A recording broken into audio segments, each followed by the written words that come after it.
Hi, my name is Bente, I'm the Norse Witch, and today I thought we could do a little follow-up on the Protection 101 video that I did like ages ago.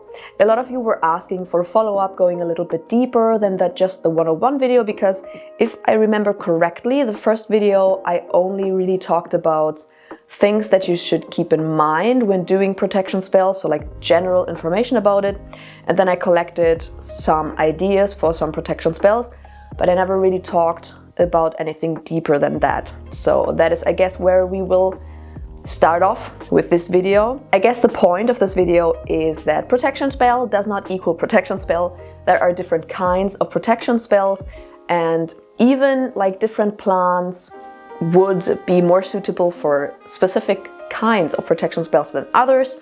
So it's not like every kind of plant that you could basically use for a protection spell is suitable for every single kind of protection spell. It goes a little bit deeper than that. So yeah, I guess let us talk about that.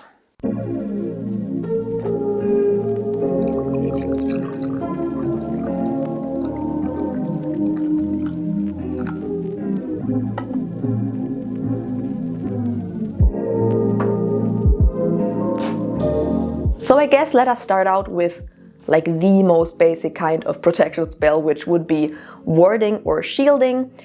Some people see these as different types of working, some people see them as the same. In my opinion, they're kind of the same. They're kind of the same principle. It's like you build up either a shield or a wall or something that keeps out negative influences, curses, hexes, spirits, energies, the evil eye, whatever you want.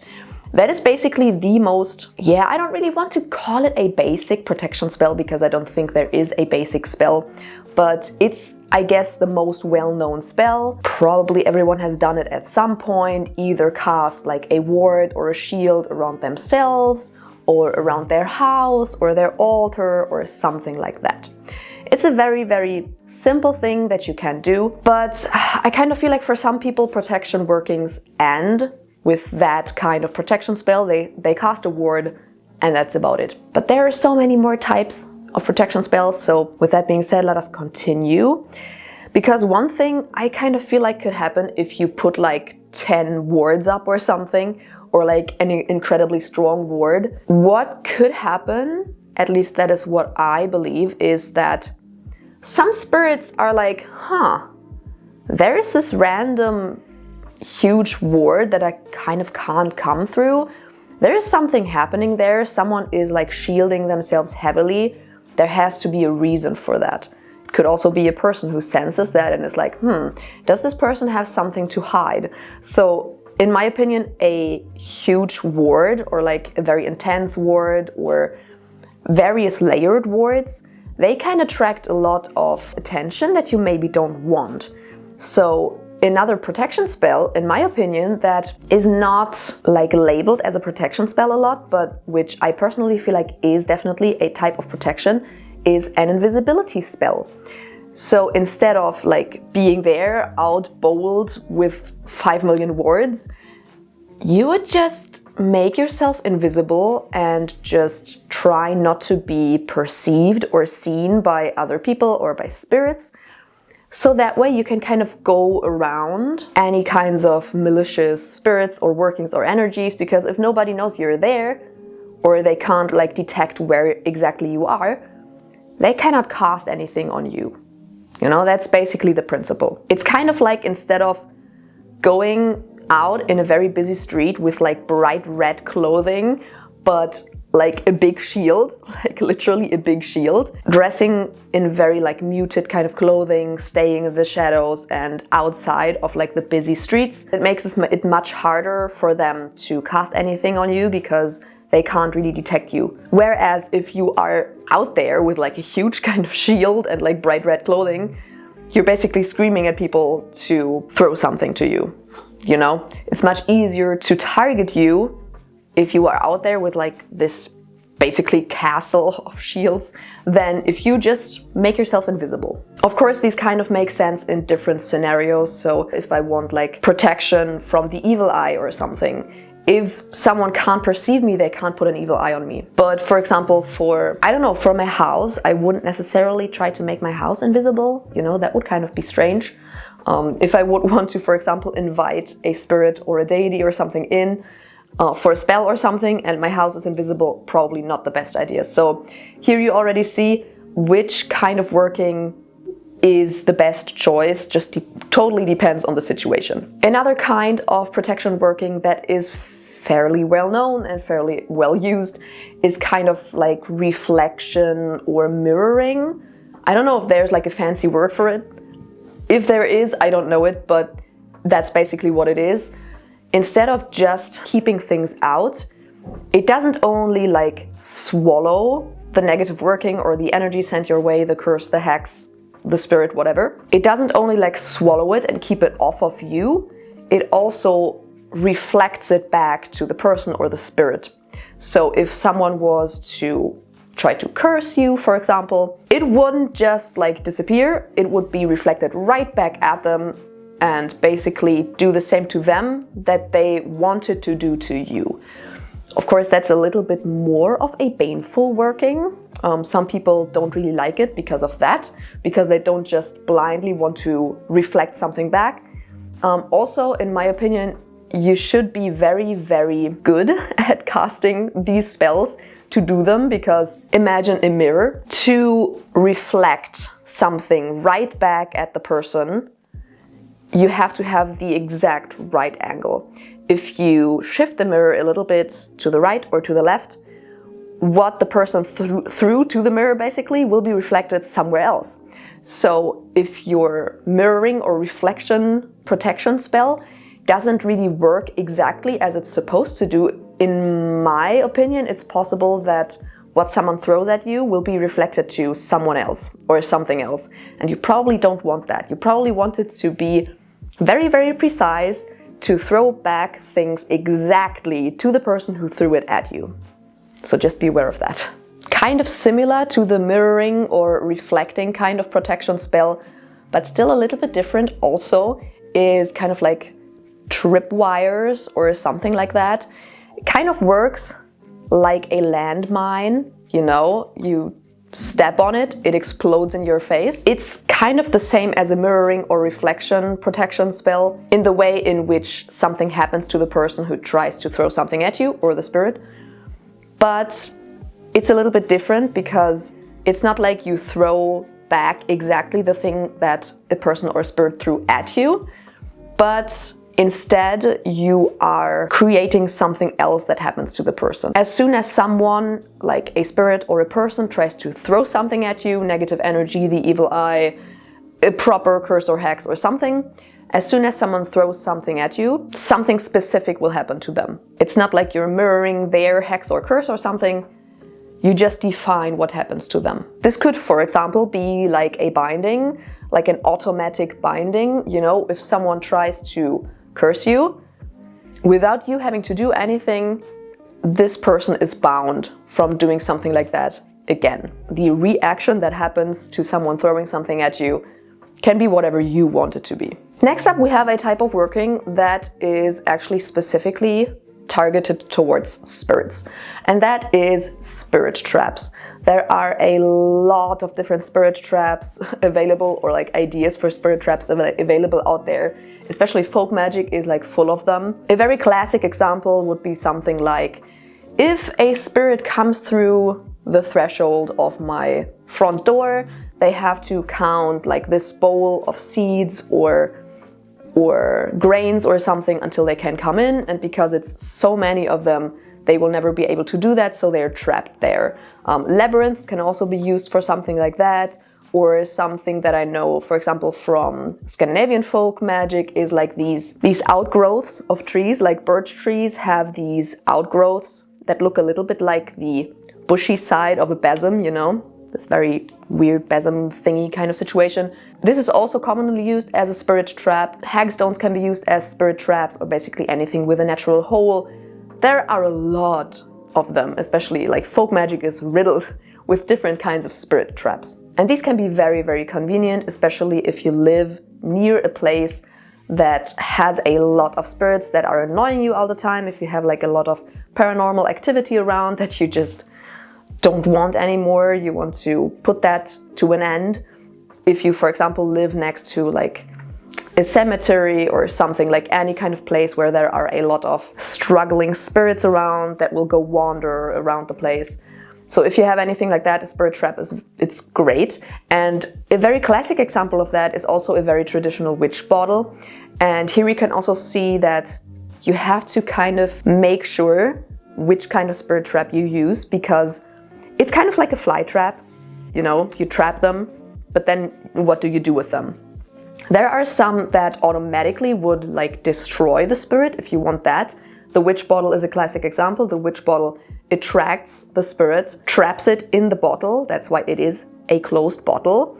And the sharp objects inside would like shred it to pieces and destroy it. So you don't really have to bother with the spirits that you trapped in the spirit trap anymore, because they're already destroyed. But not all of them do that. So if you don't put it up like that, then you are just like trapping spirits left and right, but then you have to do something with them, like release them somewhere else or bind them or whatever you want to do with them. But you kind of have to handle them at some point, because otherwise your spirit trap is like full of spirits, and then it's like a ticking time bomb. So definitely make sure you think about that when you're using a spirit trap. Another protective working that's not necessarily like a spell in itself would be to either ask a spirit, like your house spirit or an ancestral spirit or whatever kind of spirit, maybe a spiritus that you got somewhere, to protect you. And that could be like basically any kind of spirit. I personally believe we already have probably spirits around us that are protecting us in some kind of way already without us aiming to do so. But you can basically ask a spirit to protect you or protect your house or something like that, protect another person. So that would be one thing that you could do. You could also create a servitor or some kind of helping spirit like that for the purpose of protection. So it doesn't necessarily have to be a spirit that's already there. You can also create one. I'm not like an expert on servitors or creating spirits, making spirits. If you want information on that, then I would suggest you go to Ivy the Occultist or Ivy Corvus's channel. She has a great video on servitors and works a lot with like those kinds of spirits. So if you want to learn a little bit more about that, then I would suggest you go to her channel for that, because I'm not an expert on that. I would more so ask a spirit that's already around me to assist me in protection spells and protection workings, or to basically just take on a role of like a guardian spirit or something. So that's definitely something that you can do with a lot of different spirits. I wouldn't necessarily ask a deity for that, because I kind of feel like they have better things to do than look out for you 24/7. So I would ask more so like your house spirit, if it's about a protective working for your house, or an ancestral spirit that you already have a good connection with, or any other spirit that is around. Or, as I said, go catch a spiritus if you want to do that. Also perfect. And then lastly, something that in my opinion is very, very important is bindings.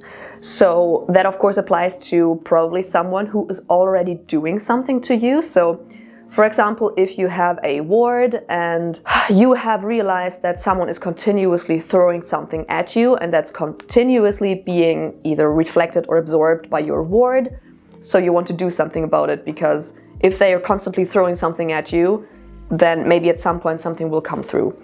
And you of course don't want that. It's fucking annoying to have to deal with it. So at that point, a binding spell could be great. And in my opinion, in that situation, it would be a protection working.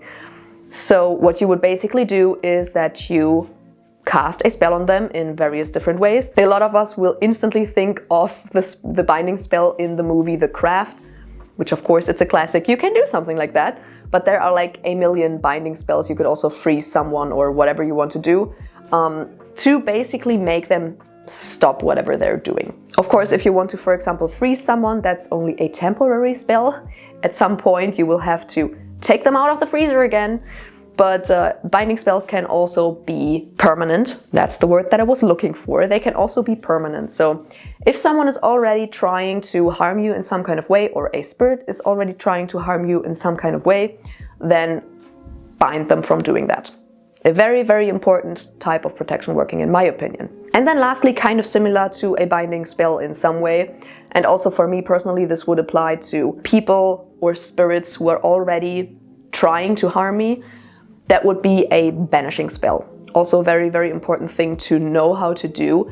For example, if you have a very annoying spirit around and it's already there, so putting up a spirit trap won't work anymore because it's already there, already in your house, for example, annoying you, then you could banish them. And you can do that in a million different ways. Tell me if you want like any example spells for any of these types of workings, but I won't go into like example spells because I already mentioned like a million different types of protection workings in the 101 video. But yeah, banishing, very, very important. If somebody is already throwing things at you, wanting to harm you in some kind of way, is already at it, doing shit, then you can just banish them.